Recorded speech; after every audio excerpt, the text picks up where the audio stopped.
बसंत ऋतु का आगमन। इन दिनों में, जाड़ों के दिनों में आपने जो जठरा प्रदीप थी और आपने जो खाया, मेथी पाक खाया, गोंद पाक खाया, फलाना पाक खाया, खाना ठीक ठाक खाया, खाना ठीक ठाक पचा, इससे कफ बना।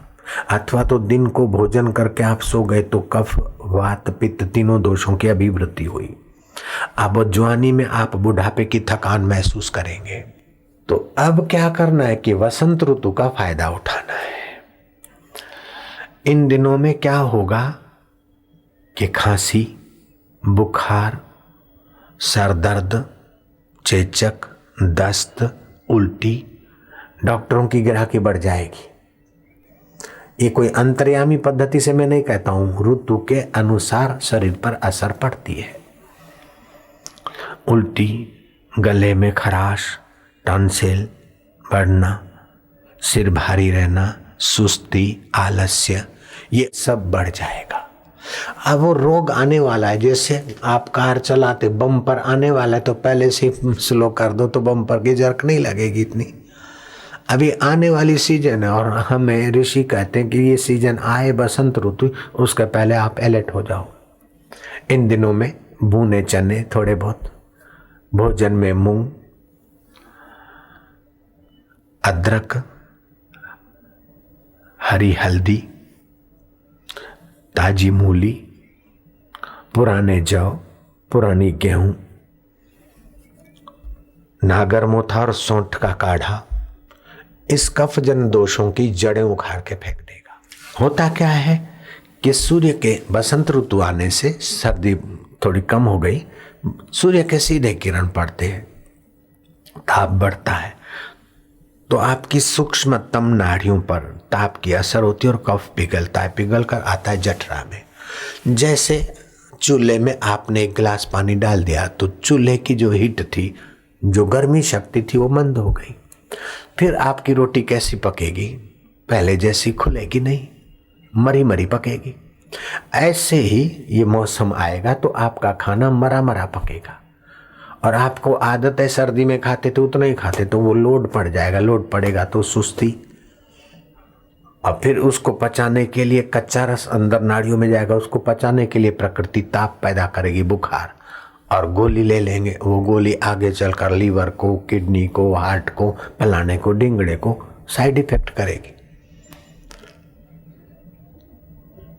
हकीकत में इतनी गोलियों की, इंजेक्शनों की, दवाइयों की कोई जरूरत नहीं। अगर आपको ऋषि पद्धति से, भारतीय संस्कृति की पद्धति से खान पान को बदलने की कला आ जाए तो अगले साल का ऋषि प्रसाद मार्च महीने का अगर किसी के पास है तो पढ़ लेना, उसमें विस्तार से व्याख्या है।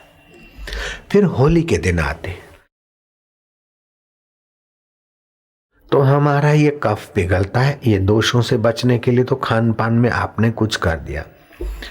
फिर इन दिनों में आपको मालिश भी हितकारी है, और मालिश के बाद आंवला, त्रिफला आदि का उपटन करके आप गुनगुने पानी से नहाएं, ताकि रोमकूप खोले और पसीने के द्वारा भी वो कफ का कोप जाए, जठरा आपकी प्रदीप रहे, नस नाड़ियां मजबूत बनी रहे। अगर वो उपटन नहीं मिलता तो बेसन के उपटन से भी स्नान हितकारक है। आसन, प्राणायाम, मुद्रा आदि भी हितकारक है। फिर आवश्यकता रहती है, होली के उत्सव में कितना रहस्य छुपा है ऋषियों का। बसंत ऋतु में ये कफ कहीं रुका न रहे, सड़ न जाए और आगे चलकर सड़ा हुआ कफ कैंसर आदि के रोग न लाए, इसलिए होली को उत्सव आया। कहीं रह गया है तो आप होली जलाई और फेरे फिरे, ताकि आपके शरीर को विशेष तापमान मिले, वो थोड़ा सा जो छुपा हो वो भी पिघल कर बाहर आ जाए। और होली के दिनों में ज्वार की धानी, पुराने गेहूं की धानी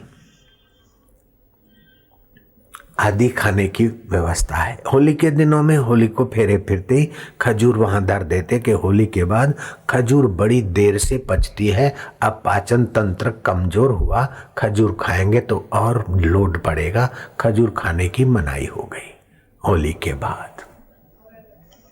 फिर एक और रहस्य है कि होली के दिनों में और होली के दूसरे दिन धुलेटी रंग छाटते छिटकते हैं। इसके पीछे भी वैज्ञानिक ऋषि विज्ञान छुपा है। सूर्य के तीखे सीधे किरण पड़ते हैं तो आपके सप्त धातुओं में, शरीर के सप्त रंगों में भी इसकी असर पड़ती है। तो इस असर से बचने के लिए और आपके 7 धातु और 7 रंगों का संतुलन बना रहे, इसलिए केसुड़े के फूलों को भिगाकर रंग बनाया जाता था और एक दूसरे को कूदते फांदते ताकि कफ इधर उधर कहीं जमा हो, उसको भी रास्ता मिले। नस नाड़ियों में कहीं बंधन हो तो वो खुले, प्राण तत्व सब जगह पहुंचे। कूदना फांदना, हल्ला गुल्ला, शोर शराबा, धुलेटी और होली के दिन छूट छाट है और रंग छिटकते। तो रोमकूप के द्वारा वो केसुड़े का रासायनिक प्रयोग अपने सप्त धातुओं को संतुलित बनाता है कि मार्च की होली के बाद अभी अप्रैल और मई और जून की गर्मी झेलने की क्षमता आपका केसुड़े का रंग आपके सप्त धातुओं में और सप्त रंगों में भर देता है।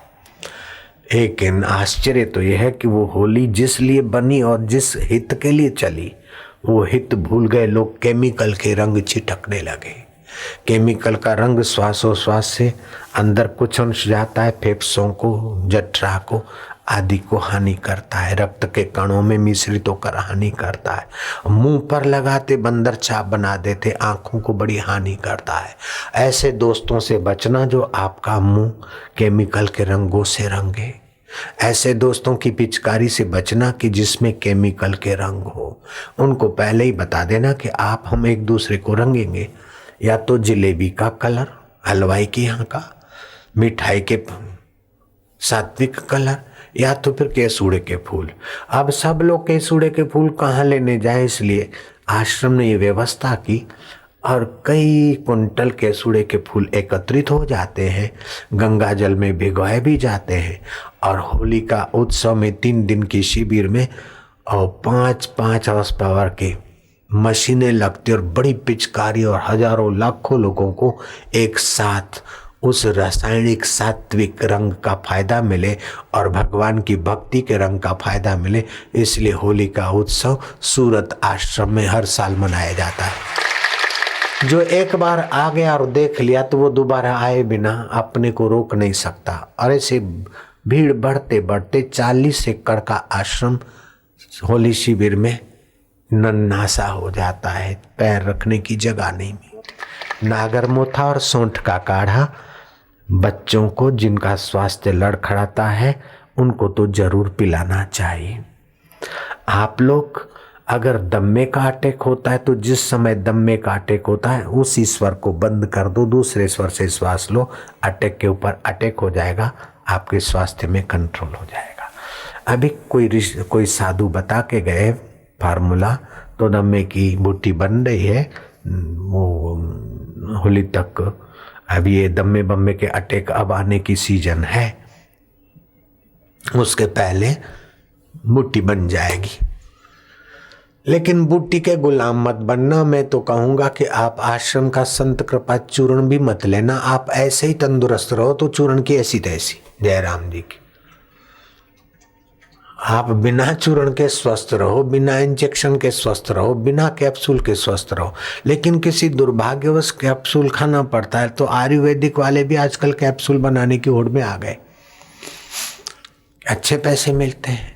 अब कैप्सूल बनते कैसे हैं? मरे हुए जानवर जो स्लॉटर हाउस में कटती है, गाय भैंसे बैल आदि, उनकी हड्डियां तेजाब में डाल दी जाती है कई दिनों तक, फिर वो एक प्रकार का घोल बनता है। उसमें दूसरे प्रोसेस होते होते फिर जिलेटिन बनती है। और दही पर मलाई लाने के लिए उस प्रकार की जिलेटिन डालते तो दुकानदारों के यहाँ मलाई में जाड़ी जाड़ी मलाई दिखती है, वो हड्डियों का प्रभाव है दही पर जो मलाई दिखती। अथवा तो आपके जो कैप्सूल हैं वे कैप्सूल पशुओं की हड्डियों का मिश्रण से बने हुए जिलेटिन और दूसरी चीजें मिलाकर कैप्सूल बनते हैं। तो कैप्सूल खाना ही हो तो कैप्सूल को खोलकर उसका पाउडर फाँक लेना, कैप्सूल को तो अपने ऊपर से उतार के फेंक देना।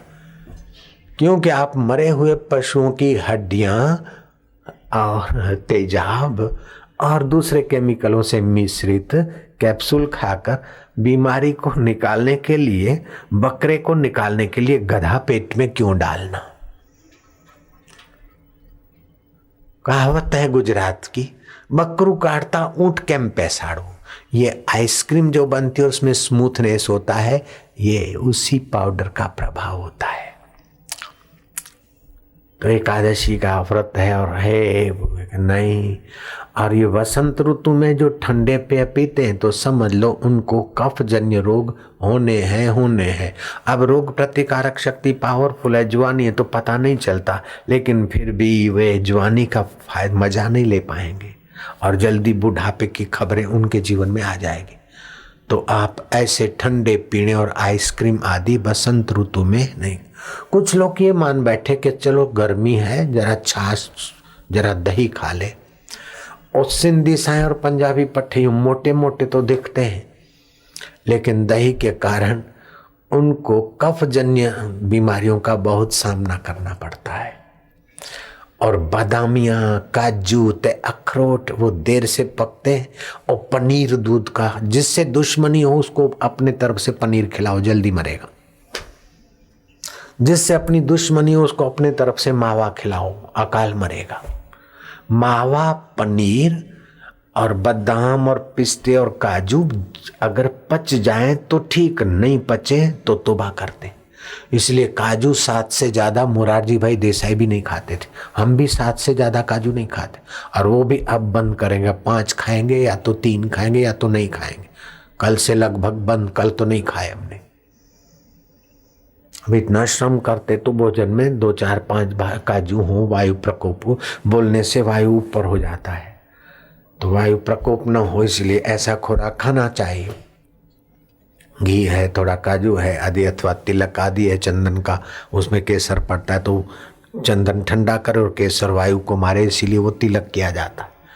ये कोई शौक के लिए नहीं, जैसे ललना अपना श्रृंगार करती है, ऐसा कोई श्रृंगार नहीं है। ये स्वास्थ्य के लिए भी है और श्रृंगार के लिए भी। फिर मान लो टिक्का करके सुहावने बाबा हो गए लो।